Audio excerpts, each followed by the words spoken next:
આસન્ન મૂલ્ય એટલે કે આ સાધન દ્વારા નજીકના 100નો અંદાજ। 410 એ 400 કે 500ની નજીક છે। 410 એ 400ની નજીક છે, તેથી 100ના આધારે આસન્ન મૂલ્ય 400 છે। 889 એ 800 અને 900ની વચ્ચે આવેલી સંખ્યા છે અને તે 900ની વધુ નજીક છે, તેથી નજીકના 100ના આધારે આસન્ન મૂલ્ય 900 છે। 1 થી 49 સુધીની સંખ્યાઓ 100 કરતાં શૂન્યની વધુ નજીક છે, તેથી નજીકના 100ના આધારે આસન્ન મૂલ્ય 0 છે। 51 થી 99 સુધીની સંખ્યાઓ 0 કરતાં 100ની વધુ નજીક છે, તેથી નજીકના 100ના આધારે આસન્ન મૂલ્ય 100 છે। સંખ્યા 50 એ 0 અને 100થી સમાન અંતરે છે। સામાન્ય પ્રથા મુજબ 50 માટે 100ના આધારે આસન્ન મૂલ્ય 100 લઈશું। તપાસો કે નીચે આપેલ આસન્ન મૂલ્ય સાચા છે કે નહીં। 841 800 સાચું। 9537 9500 સાચું। 49730 49700 સાચું। 2546 2500 સાચું। 286 200 ખોટું, તેનો જવાબ છે 300। 5750 5800 સાચું। 168 200 સાચું। 149 100 સાચું। 9870 9800 ખોટું, તેનો સાચો જવાબ છે 9900। આસન્ન મૂલ્ય દ્વારા નજીકના 1000નો અંદાજ। 1 થી 499 સુધીની સંખ્યા 1000 કરતાં શૂન્યની વધુ નજીક છે, તેથી 1000ના આધારે તેનું આસન્ન મૂલ્ય 0 છે। 501 થી 999 સુધીની સંખ્યા 0 કરતાં 1000ની વધુ નજીક છે, તેથી નજીકના 1000ના આધારે તેનું આસન્ન મૂલ્ય 1000 છે। 500 માટે 1000ના આધારે આસન્ન મૂલ્ય 1000 લઈશું। તપાસો કે નીચે આપેલ આસન્ન મૂલ્ય સાચા છે કે નહીં। 2573 3000 સાચું। 53552 53000 ખોટું, સાચો જવાબ છે 54000। 6404 6000 સાચું। 65437 65000 સાચું। 7805 7000 ખોટું, તેનો સાચો જવાબ છે 8000। 3499 4000 ખોટું, સાચો જવાબ છે 3000। સંખ્યાની ગોઠવણીને આધારે અંદાજિત પરિણામો। વિદ્યાર્થી મિત્રો, આપણે સંખ્યા કેવી રીતે ઉમેરીએ છીએ? આપણે પદ્ધતિસર નીચેની ક્રિયાઓ અનુસરીએ છીએ। આપણે સંખ્યાઓના સ્થાન કિંમત આધારિત અંકો એકબીજાની બરાબર નીચે આવે તો તે રીતે ગોઠવીએ છીએ। ઉદાહરણ તરીકે 3946 વત્તા 6579 વત્તા 2050 ને આ રીતે લખીશું। આપણે એકમના સ્તંભના અંકોનો સરવાળો કરીશું। જો વધી આવે તો તે દશકમાં લઈ જઈશું। પછી આવી જ ક્રિયા દશક, 100 અને 1000ના સ્તંભ માટે કરીશું। પરંતુ આ ક્રિયા ઘણો સમય લે છે। ઘણીવાર એવું થાય છે કે આપણે જવાબ ખૂબ ઝડપથી મેળવવાનો હોય। દાખલા તરીકે, તમે બજારમાં અથવા મેળામાં ગયા છો। તમારે વસ્તુઓની ખરીદી કરવાની છે, ત્યારે તમારે ઝડપથી નિર્ણય કરવો પડે છે કે તમે કઈ વસ્તુ લઈ શકશો। ત્યારે તમારે અંદાજિત સંખ્યાનો સહારો લેવો પડે છે। તે વસ્તુઓની કિંમતનો સરવાળો છે। વિદ્યાર્થી મિત્રો, એક વેપારી બે જગ્યાએથી પૈસા મેળવે છે।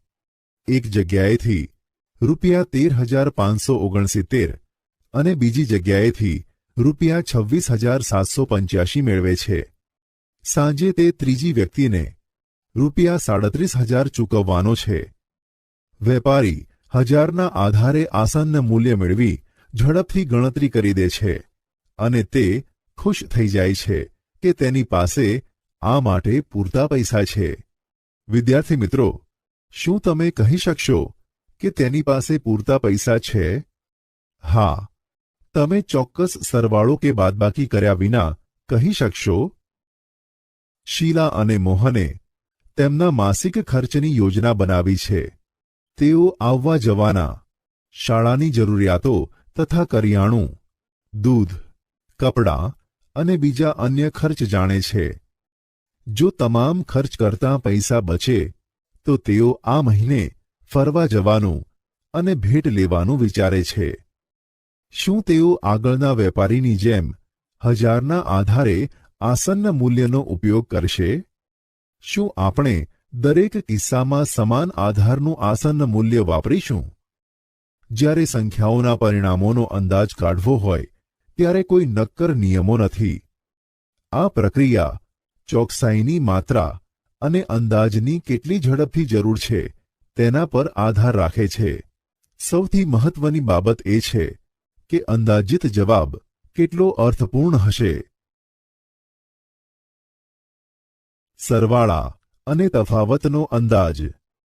વિદ્યાર્થી મિત્રો, આગળ આપણે જોયું તેમ આપણે સંખ્યાનું આસન્ન મૂલ્ય કોઈપણ આધાર સુધી કરી શકીએ છીએ.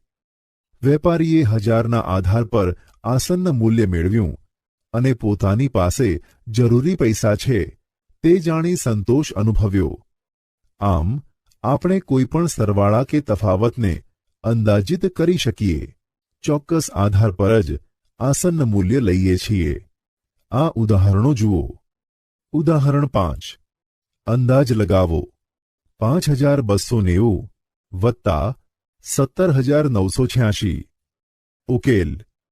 વિદ્યાર્થી મિત્રો, તમે જાણો છો કે 17,986 એ 5,290 કરતાં મોટી સંખ્યા છે. 1000ના આધારે આસન્ન મૂલ્ય. 17,986નું 1000ના આધારે આસન્ન મૂલ્ય 18,000 વત્તા 5,290નું 1000ના આધારે આસન્ન મૂલ્ય વત્તા 5,000. અંદાજિત સરવાળો બરાબર 23,000. વિદ્યાર્થી મિત્રો, શું ઉપરની પદ્ધતિ કારગત છે? તમે સંખ્યાઓનો સરવાળો કરી વાસ્તવિક જવાબ મેળવો અને અંદાજ કારણભૂત હોય તો ચકાસો. ઉદાહરણ 6. અંદાજ લગાવો. 5,673 ઓછા 436. ઉકેલ. આપણે 1000ના આધારે આસન્ન મૂલ્ય લઈએ. શા માટે? 5,673નું 1000ના આધારે આસન્ન મૂલ્ય 6,000 ઓછા 436નું 1000ના આધારે આસન્ન મૂલ્ય ઓછા 0. અંદાજિત તફાવત બરાબર 6,000. વિદ્યાર્થી મિત્રો, આ કારણભૂત અંદાજ નથી. શા માટે આ કારણભૂત અંદાજ નથી? ચાલો આપણે વધુ નજીકનો અંદાજ મેળવવા માટે 100ના આધારે આસન્ન મૂલ્ય લઈએ. 5,673નું 100ના આધારે આસન્ન મૂલ્ય 5,700 ઓછા 436નું 100ના આધારે આસન્ન મૂલ્ય ઓછા 400. અંદાજિત તફાવત બરાબર 5,300. આ વધુ સારું અને અર્થપૂર્ણ આસન્ન મૂલ્ય છે. ગુણાકારનો અંદાજ. વિદ્યાર્થી મિત્રો, આપણે ગુણાકારનો અંદાજ કેવી રીતે કાઢીશું? 19 ગુણ્યા 78નો અંદાજ શું છે? એ સ્પષ્ટ છે કે ગુણાકાર 2000 કરતાં ઓછો છે. શા માટે? જો આપણે 19થી નજીકના 10માં અંદાજિત 20 લઈએ અને પછી 78ના નજીકના 10માં અંદાજિત 80 લઈએ તો આપણને 20 ગુણ્યા 80 બરાબર 1600 મળે છે. હવે 63 ગુણ્યા 182 જુઓ. જો આપણે બંનેમાં અંદાજિત 100ની નજીકના લઈએ તો આપણને 100 ગુણ્યા 200 બરાબર 20,000 મળશે, જે વાસ્તવિક ગુણાકાર કરતાં ઘણો મોટો છે. તો આપણે શું કરીશું? વધુ વ્યાજબી અંદાજ મેળવવા માટે આપણે નજીકના 10 એટલે કે 60 અને 182 ને નજીકના 10માં એટલે કે 180 લઈએ. તેથી આપણને 60 ગુણ્યા 180 બરાબર 10,800 મળે છે. આ એક સારો અંદાજ છે, પરંતુ તે પૂરતો ઝડપી નથી. જો આપણે હવે 63 થી 60 અને 182 થી નજીકના 100 એટલે કે 200નો અંદાજ કરવાનો પ્રયાસ કરીએ છીએ, એટલે કે આપણે 60 ગુણ્યા 200 મેળવીએ છીએ અને આ 12,000 ગુણાકારનો ઝડપી તેમજ સારો અંદાજ છે.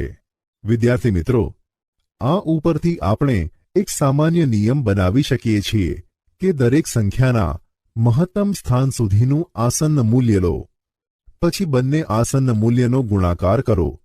જેમ કે આપણે આગળના ઉદાહરણમાં કર્યું, આપણે 63ના દશક સ્થાનનું આસન્ન મૂલ્ય લીધું, જ્યારે 182ના 100ના સ્થાનનું. હવે આ નિયમનો ઉપયોગ કરીને 81 ગુણ્યા 479નો અંદાજ મેળવો. 479નું આસન્ન મૂલ્ય 500 100ના સ્થાન મુજબ અને 81નું આસન્ન મૂલ્ય 80 10ના સ્થાન મુજબ. અંદાજિત ગુણાકાર બરાબર 500 ગુણ્યા 80 બરાબર 40,000. વિદ્યાર્થી મિત્રો, તમારા માટે અંદાજોનો એક મહત્વપૂર્ણ ઉપયોગ તમારા જવાબો ચકાસવા માટે છે. ધારો કે તમે ગુણાકાર 37 ગુણ્યા 1889 કર્યો છે, પરંતુ તમે તમારા જવાબ વિશે ચોક્કસ નથી. ગુણાકારનો ઝડપી અને વાજબી અંદાજ 40 ગુણ્યા 2000 એટલે કે 80,000 થશે. જો તમારો જવાબ 80,000ની નજીક છે તો તે મોટે ભાગે યોગ્ય છે. બીજી બાજુ જો તે 8,000ની નજીક છે તો તમારા ગુણાકારમાં કંઈક ચોક્કસ ખોટું છે. બે અથવા વધુ સંખ્યાઓમાં સરવાળા અને બાદબાકીમાં પણ આ સામાન્ય નિયમ વપરાય છે.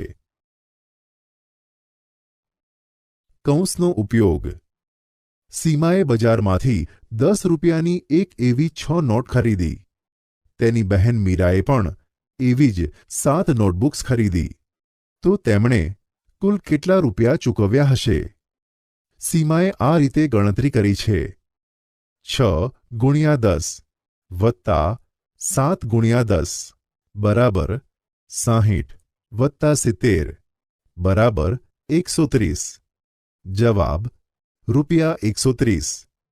મીરાએ આ રીતે ગણતરી કરી છે: 6 વત્તા 7 બરાબર 13 અને 13 ગુણ્યા 10 બરાબર 130. જવાબ રૂપિયા 130. વિદ્યાર્થી મિત્રો, તમે જોઈ શકો છો કે સીમા મીરાના જવાબ મેળવવા માટેની રીતો થોડી અલગ છે, પરંતુ બંને યોગ્ય પરિણામ આપે છે. શા માટે? સીમા કહે છે, મીરાએ જે કર્યું છે તે 7 વત્તા 6 ગુણ્યા 13 છે. અપ્પુએ 7 વત્તા 6 ગુણ્યા 10 બરાબર 7 વત્તા 60 બરાબર 67નો ઉલ્લેખ કર્યો છે. આમ મીરાએ જે કર્યું છે તે આ નથી. ત્રણે વિદ્યાર્થીઓ મૂંઝવણમાં છે. આવા કિસ્સાઓમાં મૂંઝવણ ટાળવા માટે આપણે કૌંસનો ઉપયોગ કરી શકીએ છીએ. આપણે કૌંસનો ઉપયોગ કરીને 6 અને 7નું જૂથને એક સંખ્યા તરીકે ગણવામાં આવે છે. આમ જવાબ કૌંસમાં 6 વત્તા 7 ગુણ્યા 10 બરાબર 13 ગુણ્યા 10 દ્વારા મળી આવે છે. મીરાએ કેવી રીતે કર્યું? તેણે પહેલા 6 અને 7નો સરવાળો કર્યો અને મળેલ રકમ 10 વડે ગુણી. આ સ્પષ્ટપણે આપણને કહે છે, પ્રથમ કૌંસની અંદર બધું એક સંખ્યામાં ફેરવો અને પછી બહારની ક્રિયા કરો. આ કિસ્સામાં 10નો ગુણાકાર છે. કૌંસનું વિસ્તરણ. હવે અવલોકન કરો કે કેવી રીતે કૌંસનો ઉપયોગ આપણને પદ્ધતિસર રીતે આપણી પ્રક્રિયા અનુસરવા માટે સગવડ આપે છે. શું તમે માનો છો કે કૌંસનો ઉપયોગ કર્યા વગર દાખલો ગણવો સરળ બનશે? 1. 7 ગુણ્યા 109 બરાબર 7 ગુણ્યા કૌંસમાં 100 વત્તા 9 બરાબર 7 ગુણ્યા 100 વત્તા 7 ગુણ્યા 9 બરાબર 700 વત્તા 63 બરાબર 763. 2. 102 ગુણ્યા 103 બરાબર કૌંસમાં 100 વત્તા 2 ગુણ્યા કૌંસમાં 100 વત્તા 3 બરાબર કૌંસમાં 100 વત્તા 2 ગુણ્યા 100 વત્તા કૌંસમાં 100 વત્તા 2 ગુણ્યા 3 બરાબર 100 ગુણ્યા 100 વત્તા 2 ગુણ્યા 100 વત્તા 100 ગુણ્યા 3 વત્તા 2 ગુણ્યા 3 બરાબર 10,000 વત્તા 200 વત્તા 300 વત્તા 6 બરાબર 10,000 વત્તા 500 વત્તા 6 બરાબર 10,506. 3. 17 ગુણ્યા 109 બરાબર કૌંસમાં 10 વત્તા 7 ગુણ્યા 109 બરાબર 10 ગુણ્યા 109 વત્તા 7 ગુણ્યા 109 બરાબર 10 ગુણ્યા કૌંસમાં 100 વત્તા 9 વત્તા 7 ગુણ્યા કૌંસમાં 100 વત્તા 9 બરાબર 10 ગુણ્યા 100 વત્તા 10 ગુણ્યા 9 વત્તા 7 ગુણ્યા 100 વત્તા 7 ગુણ્યા 9 બરાબર 1000 વત્તા 90 વત્તા 700 વત્તા 63 બરાબર 1790 વત્તા 63 બરાબર 1853. રોમન અંક. વિદ્યાર્થી મિત્રો, આ અંકો જુઓ. એ અનુક્રમે 1, 2, 3, 4, 5, 6, 7, 8, 9 અને 10 દર્શાવે છે. આગળ જોઈએ તો 11 માટે આ, 12 માટે આ, એ જ રીતે 20 માટે આ. કેટલાક વધુ રોમન અંકો. 1 માટે કેપિટલ આઈ, 5 માટે કેપિટલ વી, 10 માટે કેપિટલ એક્સ, 50 માટે કેપિટલ એલ, 100 માટે કેપિટલ સી, 500 માટે કેપિટલ ડી, 1000 માટે કેપિટલ એમ. તો આવો વિદ્યાર્થી મિત્રો, તેના કેટલાક નિયમોની ચર્ચા કરીએ. એ. જો પ્રતીકનું પુનરાવર્તન થાય તો તેની કિંમત એટલી વખત ઉમેરાશે. એટલે કે 2 વખત આઈ એટલે 2, 2 વખત એક્સ એટલે 20 અને 3 વખત એક્સ એટલે 30. બી. એક પ્રતીકનું 3 વખત કરતાં વધુ પુનરાવર્તન થતું નથી અને પ્રતીકો વી, એલ અને ડીનું પુનરાવર્તન ક્યારેય થતું નથી. સી. જો નાના મૂલ્યનું પ્રતીક મોટા મૂલ્યના પ્રતીકની જમણી બાજુએ લખવામાં આવે છે, તેનું મૂલ્ય મોટા પ્રતીકના મૂલ્યમાં ઉમેરાઈ જાય છે. વી બરાબર 5 વત્તા 1 બરાબર 6, એક્સ આઈ બરાબર 10 વત્તા 2 બરાબર 12 અને એલ એક્સ વી બરાબર 50 વત્તા 10 વત્તા 5 બરાબર 65. ડી. નાના મૂલ્યનું પ્રતીક મોટા પ્રતીકની ડાબી બાજુએ લખાયેલું હોય તો તેની કિંમત મોટા પ્રતીકની કિંમતમાંથી બાદ કરવામાં આવે છે. જેમ કે IV બરાબર 5 ઓછા 1 બરાબર 4, IX બરાબર 10 ઓછા 1 બરાબર 9, XL બરાબર 50 ઓછા 10 બરાબર 40, XC બરાબર 100 ઓછા 10 બરાબર 90. ઈ. VL અને D ના પ્રતીકો મોટા મૂલ્યના પ્રતીકની ડાબી બાજુ પર ક્યારેય લખાતા નથી, એટલે કે VL અને D ને બાદ કરી શકાતા નથી. પ્રતીક I માત્ર V અને X માંથી બાદ કરી શકાય છે. પ્રતીક X માત્ર L, M અને C માંથી બાદ કરી શકાય છે. આ નિયમો પરથી નીચેની સંખ્યાઓ મળે છે. 1 બરાબર કેપિટલ I, 2 બરાબર 2 કેપિટલ I, 3 બરાબર 3 કેપિટલ I, 4 બરાબર IV, 5 બરાબર V, 6 બરાબર VI, 7 બરાબર VII, 8 બરાબર VIII, 9 બરાબર IX, 10 બરાબર X, 20 બરાબર XX, 30 બરાબર XXX, 40 બરાબર XL, 50 બરાબર L, 60 બરાબર LX, 70 બરાબર LXX, 80 બરાબર LXXX, 90 બરાબર XC.